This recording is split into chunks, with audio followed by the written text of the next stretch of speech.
15वें अध्याय में पुरुषोत्तम योग का वर्णन है।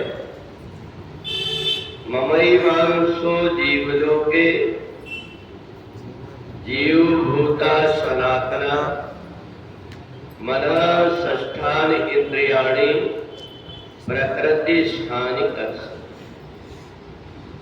भगवान कहते हैं जितने भी मनुष्य है सब मेरा ही अंश है, और इसलिए परमात्मा के जितने गुण हैं उतने गुण जीवात्मा में भी है।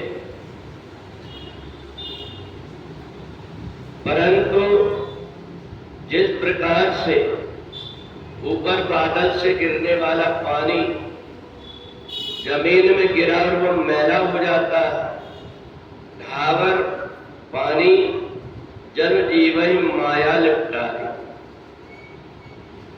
माया भी जब मनुष्य को लिपट जाती है तो काम क्रोध लोभ मोह मद इसके चक्कर में आकर के जीवात्मा भटक जाता है। तो परमात्मा का ही रूप। गौ सुपर्णा सविता सुजाता उपनिषद कहती है कि सब जीवात्मा परमात्मा के अंश है। केवल अंतर इतना है कि जीव अनेक एक श्रीकंता, जीव अनेक है पर परमात्मा एक है। जीवात्मा और परमात्मा दोनों में समानता ये है कि जब कभी भी बच्चा बाल्यावस्था में जन्म लेता है वो विकार शून्य होता है, परमात्मा का रूप माना जाता है। पर वही बालक जब थोड़ा बड़ा होकर के अच्छे रास्ते में चलने लगता है तो वो सज्जन और महापुरुष कहलाता है। और वही बालक बड़ा होकर के जब कुमार्ग में चलने लगता है तो उसी को दुष्ट और दुर्जन कहते हैं। बस हमारे व्यवहार, हमारे आचरण, इससे ही हमारी तुलना होती है कि हमारे अंदर सज्जनता है कि हमारे अंदर दुष्टता है। किसी के साथ में भी भगवान ने कोई प्रकार का भेद जन्म के आधार पर, लिंग के आधार पर नहीं किया है। परमात्मा ने सबको दो हाथ, दो पैर, एक बुद्धि, ये सबको दिया है। परंतु यहाँ आकर के हमने अपने आप को जैसा बनाया उसके अनुरूप हमारी संज्ञाएं बदलते रहती है।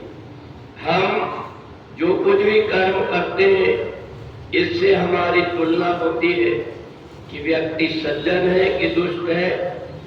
और इन सब में ये 5 विकार, काम क्रोध लोभ मोह मद, ये जीवात्मा को अपने वश में कर लेते हैं तो नष्ट कर देते हैं, और जीवात्मा ने इनको अपने वश में कर लिया तो ऊपर चढ़ जाता है। तो इसलिए जैसे कि नाव कितना भी पानी हो ऊपर ऊपर चलते रहती है, अपने अंदर पानी नहीं भरने देती, तो कितना भी गहरा पानी हो नाव डूबती नहीं। परंतु जैसे ही नाव में पानी भरा और नाव डूब जाती है, ऐसा ये जीवात्मा भी काम क्रोध लोभ मोह मद सबके अंदर है।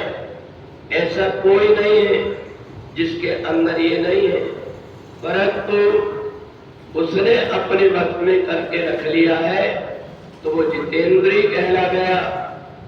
और जिसने उनके वश में हो गया वो व्यक्ति संसारी कहला गया।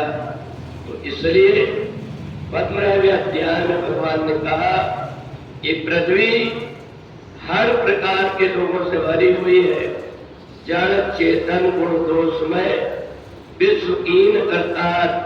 यहाँ सज्जन भी है तो यहाँ दुष्ट भी है, यहाँ अच्छा है तो बुरा भी है, ये हमारे ऊपर है कि हम दोनों में से कौन सा रास्ता चुनते हैं। अगर हमने अच्छा रास्ता चुने तो हम पुरुषोत्तम बन जाते हैं, अर्थात मनुष्य मानवता हमारे अंदर आ जाती है और यही व्यक्ति आगे जाकर के देवता बन जाता है।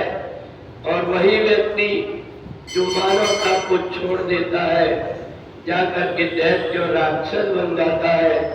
तो इसलिए अपने प्रयत्न से परमात्मा ने हमें पूर्व जन्म के अपने कर्म के कारण ये शरीर को दे दिया और अपने पुरुषार्थ से जो व्यक्ति अच्छा और बुरा बनना चाहता है वो बन जाता है, और जो अच्छा बन जाता है वो पुरुषोत्तम कहलाता है, और जो बुरी संगत बुरी रास्ता में पड़ जाता है वो दुर्जन और दुष्ट बन जाता है। बोलिए